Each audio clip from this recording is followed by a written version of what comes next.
Assalamualaikum warahmatullahi wabarakatuh. Bismillahirrahmanirrahim. Alhamdulillahi rabbil alamin. Wassalatu wassalamu ala asyrafil mursalin Sayyidina Muhammadin wa ala alihi wa sahbihi ajma'in. Kita baca ayat 10 suratul Qalam. A'udzu billahi minasy syaithanir rajim.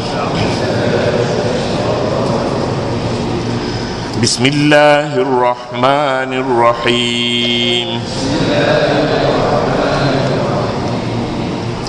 Wala tuti' kulla hallafin mahin.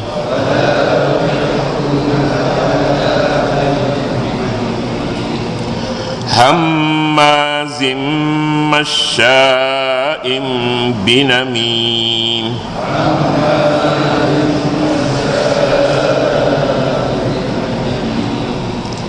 Manna'il lil khairi mu'tadin athim.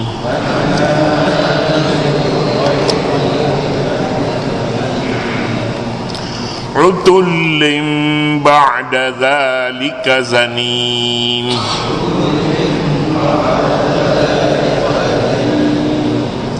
An kana dha malin wa banin.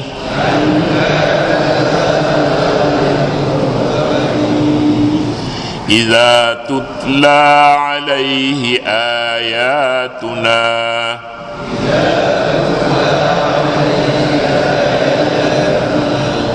qala asatirul awwalin.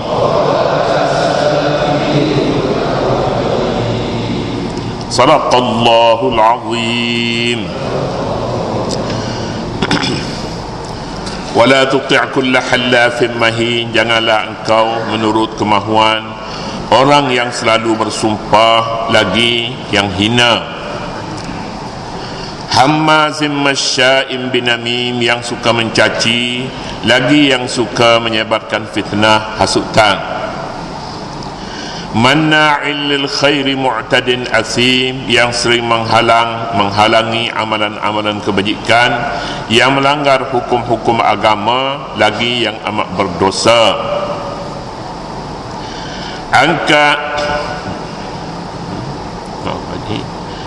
Utullin ba'da dzalika zanin, yang jahat kejam, yang selain itu tidak tentu pula bapaknya, keturunannya. Angkana dza malin wa banin, adakah kerana seorang itu hartawan dan ramai anak pinaknya.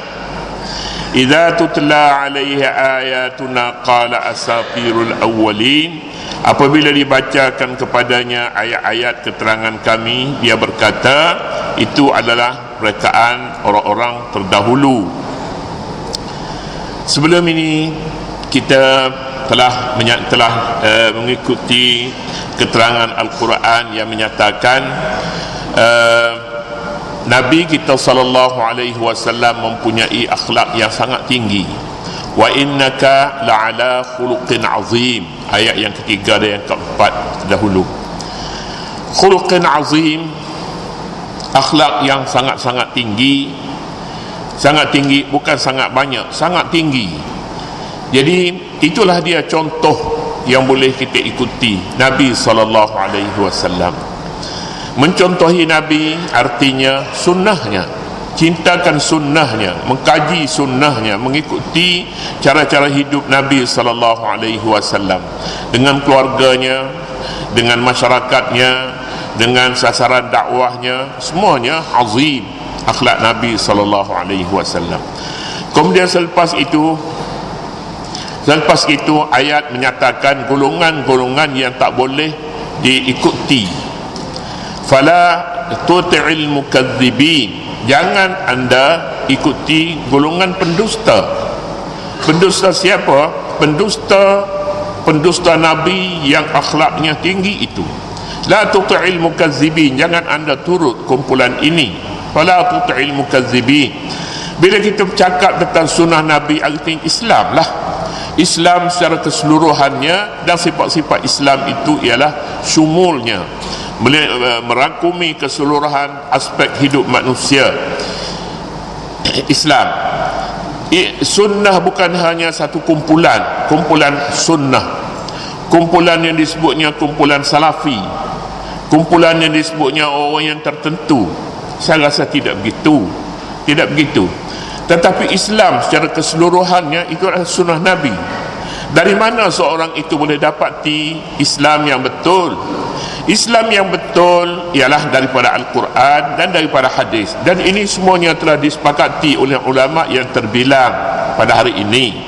Kita tak boleh akui kepada kumpulan-kumpulan yang tertentu ataupun ulama-ulama tertentu saja untuk kita pilih, tetapi mana-mana yang tepat dengan Al-Quran dan hadis, ataupun kita merasakan ini adalah pemikiran yang lebih tepat dengan Quran dan hadis dan dengan pertimbangan yang tertentu, maka itulah dia sunnah Nabi SAW. Atas dasar inilah kita dapati Nabi menyatakan, alaikum bil jamaah, anda nak ikuti kumpulan yang ramai. Jamaah Islam maksudnya, jamaah Islam. Jika kita ikuti Islam itu dengan pengertian ini, kita tidak resah sebenarnya dalam kita menghadapi kumpulan-kumpulan yang begitu banyak di dalam Islam pada hari ini, dan pada satu ketika yang terdahulu pun masih ramai, masih banyak kumpulan-kumpulan. Kita tidak harus keliru dengan istilah-istilah yang dikemukakan, jadi yang diberi nama kepada kumpulan-kumpulan yang tertentu. Sebab Al-Quran dan hadis tidak menamakan kumpulan itu, dan mana-mana yang dinamakan nama kumpulan dengan nama-nama yang tertentu selepas kewafatan Rasulullah sallallahu alaihi wasallam, kita harus ingat bahawa ini adalah satu perkara yang tidak patut dikelirukan. Nama ahli sunnah wal jamaah umpamanya, nama-nama yang lain daripada itu pun masih ada lagi, tidak harusnya mengelirukan seseorang, kerana Nabi SAW menyuruh kita supaya kita kembali kepada fa in tanaza'tum fi syai'in farudduhu ila Allahi war rasuli in kuntum tu'minuna billahi wal yawmil akhir. Kemudian ayat menyatakan selepas dia bercakap tentang keagungan akhlak Rasulullah sallallahu alaihi wasallam, jangan sekali-kali pergunakan dunia ini, jangan pergunakan sama sekali agama untuk kepentingan dunia. Namanya mudahanah. Waddu law tudhinu fayudhinu. Mereka suka kalau anda boleh longgarkan agama ini, maka mereka juga boleh longgarkan pegangan mereka. Nabi sebagai pendakwah mahukan orang-orang yang di luar Islam ini memeluk Islam, tapi mereka meletakkan syaratnya ialah mudahanah. Mudahanah ni maknanya pergunakan agama untuk kepentingan dunia. Jika di sana ada maslahah, maka agama juga mahukan maslahah itu. Tinggalkan ayat Quran, tinggalkan sunnah Nabi. Maslahah itu lebih penting, kerana itulah dunia manusia. Kalangan ulama Islam pun kita boleh dapati orang-orang yang berfikiran begini. Kita sebutkan namanya At-Tufi. At-Tufi seorang ulama dalam abad yang ke-6, pakar di dalam bidang usul fiqh. Namanya At-Tufi. At-Tufi berpendapat, di mana saja anda dapati maslahah, maka itu fadzaka hukmullah, itulah hukum Allah. Kalau kita dapati di sana boleh mendatangkan maslahah yang boleh membina kehidupan masyarakat manusia, keamanan dan keselamatan, maka itulah hukum Allah Subhanahu wa taala.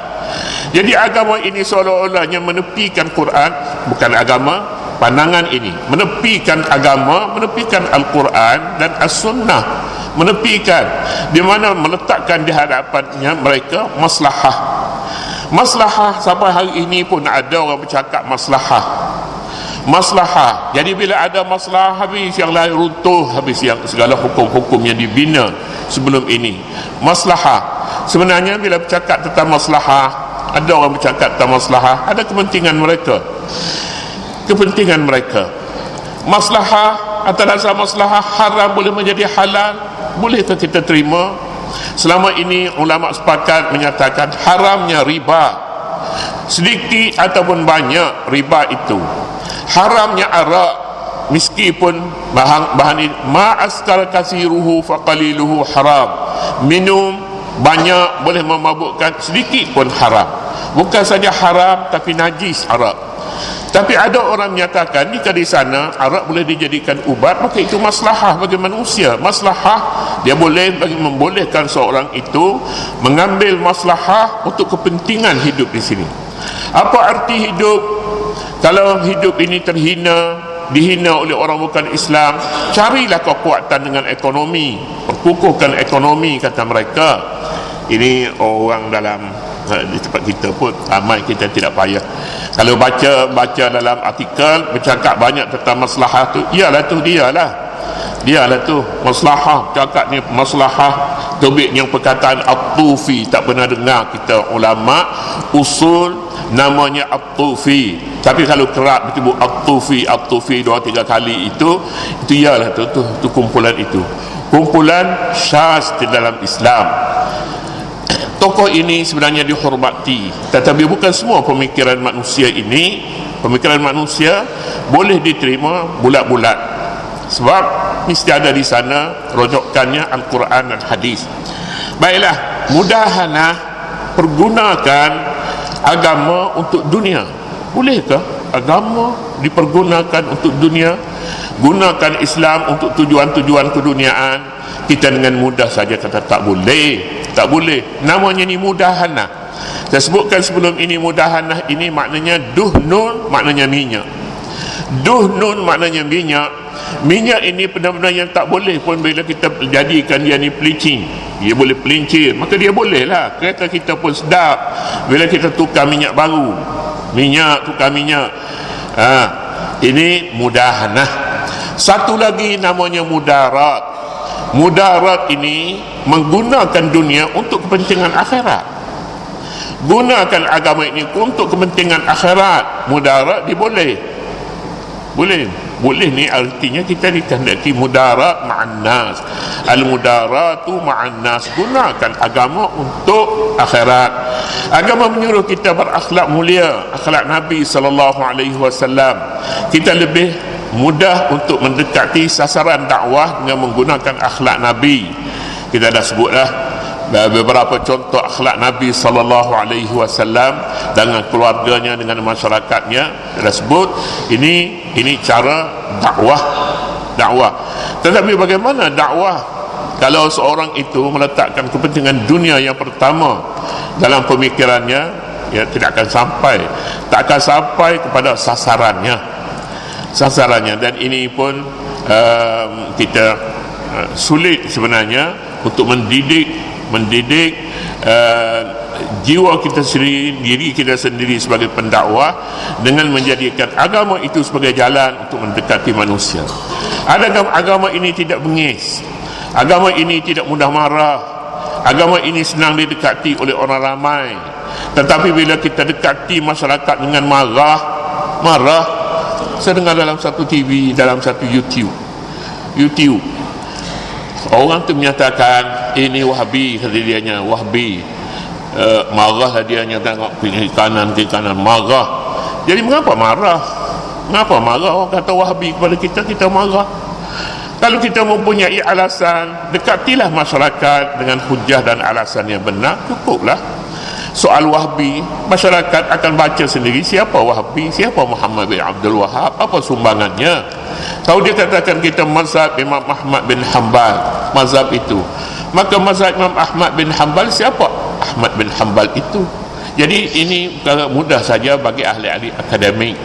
Tapi kalau kita mudah marah, kata kita Wahabi, kita merah muka, panah telinga kerana sebut Wahabi, maka saya rasa tak ada sebab. Kita bukan Wahhabi, tapi kita Sunni artinya pengamal sunnah, Qurani dan Sunni. Qardawi bila ditanya, anta ala mazhab kamu ni mazhab apa, tanya Qardawi. Ana Hanasfa'i, aku mazhab Hanasfa'i. Hanasfa'i itu maknanya Hana itu maknanya Hanafi, Syafi'i itu Syafi'i. Aku mazhab Hanafi dan Syafi'i. Hanasfa'i Mana ada mazhab Hanafi, mazhab Hanafi adalah, mazhab Syafi'i adalah, Hanafi ini rekaan. Inilah dia ulama. Kadang-kadangnya mazhab Hanafi itu adalah lebih dekat kepada kita dengan Al-Quran dan hadis. Syafi'i pun demikian juga. Kadang-kadang mazhab Syafi'i itu kita rasakan lebih dekat. Tapi bagi mereka yang mempertahankan Syafi'i sampai bila-bila, misalnya tak ada yang lemah dalam mazhab Syafi'i, hadza naw'un min at-ta'assub. Ini satu bahagian, satu jenis ta'assub. Ta'assub, mengapa kita ta'assub pada individu? Mengapa kita ta'assub pada individu? Kita tidak ta'assub pada Nabi. Sebenarnya ta'assub pada Nabi adalah satu bentuk cinta suci kepada Nabi sallallahu alaihi wasallam. Kita balik, waddu law tudhinu fayudhinu. Mudarat boleh, mudahanah ini dengan bahasa mudah kita sebut hari ini bodek ni dicari jalan mana yang boleh dijadikan dia pelincir, digunakan segala jalan-jalan itu. Mudahanah namanya. Tukang kipas hari ini, kipas itu pun salah satu daripada makna mudah yang boleh kita beri. Kemudiannya wala tuti' lagi, sambungan kepada ayat sebelum ini, wala tuti'il mukazzibin waddu law tudhinu fayudhinun wala tuti' kulla halafin mahin, ayat 10. Jangan engkau ikuti setiap orang yang suka bersumpah dan rendah mutunya. Bersumpah mahinin maknanya hina, sumpahan hina, sumpahan murahan, sumpah murahan. Bila ada dalam Islam, dia ada satu kaedahnya al-bayyinatu 'alal mudda'i wal yaminu 'ala man ankar. Al-bayyinatu keterangan dan saksi kepada pihak yang membuat tuduhan. Bila kita membuat satu tuduhan, bawa keterangan, bawa dalil, bawa saksi, bawa bukti-bukti yang jelas bahawa fulan-fulan sekian-sekian telah melakukan satu jenayah. Al-bayyinatu 'alal mudda'i wal yaminu 'ala man ankar. Dan sumpah kepada pihak yang tertuduh, kita sebutnya itu, pihak yang membuat dakwaan, pihak yang tertuduh, dia boleh bersumpah bahawa dia tidak. Jadi selesai masalah. Ada masalah yang dia dituduh tapi pihak yang dia didakwa, kemudian pihak tertuduh menafikan. Penafian ini tidak dituntut daripada yang tunjukkan bukti bahawa menafikan perbuatan. Tidak ada dalam Islam begitu. Tapi yang ada, anda membuat suatu dakwaan, keterangan mesti, saksi mesti. Kalau dakwaan zina, 4 orang saksi mesti ditunjukkan. Jika gagal, maka dakwaan tidak berasas. Pada ketika itu, kalau ada saksi sudah ada, keterangan saksi 4 orang misalnya, saksi pula mestinya diteliti cukup tak cukup syaratnya itu. Jika cukup, maka boleh dihukum. Tapi pihak yang dituduh pula, dia berhak bersumpah jika diminta. Hakim berhak meminta. Jika dia sanggup bersumpah, maka sumpahnya boleh mempertahankan dirinya, mempertahankan dirinya dengan sumpah. Kerana adalah sebabnya mengapa Islam letakkan begitu. Tidak sebaliknya, anda membuat tuduhan, membuat dakwaan, maka anda cari buktinya. Itu salah. Membuat dakwaan, tunjukkan buktinya, tapi anda tidak boleh bersumpah. Al-bayyinatu 'alal mudda'i wal yaminu 'ala man ankar. Jadi bagi mereka, ayatnya menyatakan orang yang banyak bersumpah ini, percayalah bahawa dia mencari keyakinan orang menerusi sumpah. Sedangkan sumpah itu bukan semua orang yang terlibat dengan kes-kes di mahkamah diminta dia bersumpah. Semua orang boleh bersumpah kalau begitu. Jadi di mana hukumnya? Wala tuti' kulla halafin mahin. Jangan anda turuti setiap orang yang suka bersumpah. Halaf, banyak bersumpah. Orang tafsirkan halaf ni macam orang jual buah lah. Wallahil azim hadza hasanun, hadza macam-macam lagi lah ni, dia jual buah itu. Sumpah itu tak ada ke mana-mana. Itu nak bersumpah saja. Sumpah itu tidak mempunyai nilai kerana dia matlamat dia nak jual buah saja, buah tu buah tamar. Hadza wallahi, kata dia ni, hadza ajwah, hadza ajwah. Ajwah tu pun tak mana-mana juga. Hammazim masya'im binamim, orang itu suka mencaci. Jangan patuh sebenarnya. Masya'im binamim, orang yang suka melaga-lagakan, mengadu domba. Namim, mengadu domba. Masya'in, orang yang berjalan menyebarkan adu domba. Manna'in lil khairi, orang yang suka menghalang segala kebajikan. Mu'tadin, melampaui batas. Asim, sangat berdosa. Jadi ini orang yang tak patut diberi ruang untuk kita patuhi segala jalan, segala arahan mereka. Utullin ba'da zalika zanim. Utullin ba'da zalika zanim, apa makna utullin? Yang jahat, kejam. Utullin, utullin ini maknanya degil. Degil, tak makan saman. Ini namanya utullin. Ba'da zalika zanim, selain daripada itu pula tidak diketahui bapaknya. Tak diketahui bapaknya. Jadi tak ada bin. Nama dianya Masruq, itu saja. Ataupun nama dianya Al-Walid, bapak tak ada. Bila tak ada bapak ni, orang katanya dia ni tak tahu keturunan. Keturunan mesti. Ataupun zanim ini keturunan dalam ilmu, dalam pengajian hadis, mestilah tunjuk kita berguru pada siapa, belajar di mana, berguru pada siapa. Tiba-tibanya keluar seorang yang ingin bercakap tentang hadis tidak ada gunanya, tidak menjadi rujukan di dalam Islam, misalnya begitu. Ini juga zanim jika tidak diketahui daripada mana datangnya orang ini, di pondok mana dia mengaji, di sekolah mana dia belajar. Ataupun dia belajar ini, belajar lain, tiba-tibanya dia bercakap benda-benda yang tidak ada kena-mengena dengan apa yang dia pakar dalam bidang itu. Zanim juga. Artinya zanim ini sama ada manusia yang tidak diketahui ibu bapanya, satu, ataupun asal usul pendidikannya tidak diketahui, juga namanya zanim, tidak diketahui. Jadi mengetahui asal usul mustahak. Orang kata kalau nak makan durian ini kena tahu durian tu pokok mana datangnya, dan pokok mana, pokok lisiam ke, dari gua musang ke, namanya semuanya musang belaka. Tapi hak tidak datang daripada gua musang pun nama gua musang juga. Sebenarnya orang kata musang ini pokok asalnya di gua musang. Jalan nak pergi Kelantan tu apa ke gua musang dulu. Di situ ada ladang durian. Angkana zamalin wa banin, adakah kerana dia seorang hartawan dan ramai anak pinaknya maka dia boleh berdegil. Zamalin, dia ada harta, wa banin, dan anak-anak. Banin, anak-anak laki-laki. Adakah kerana itu? Kadang-kadang orang ni bila banyak harta dia langgar saja peraturan, langgar saja. Dia tak kira tempat boleh dan tak boleh baginya sama saja. Dia gedah saja sebab dia banyak harta. Ataupun dia ramai anak lelaki. Bila ramai anak lelaki, dia suruh pergi tepuk orang tu, macam-macam lagi. Maknanya dia boleh arahkan dengan kekuatan yang ada padanya. Ini tidak menjadi alasan. Jika seorang itu tidak diketahui keturunannya, maka namanya zanim. Idza tutla alaihi ayatuna qala asatirul awwalin, bila dibaca kepada ayat-ayat kami dia kata ini cerita dulu.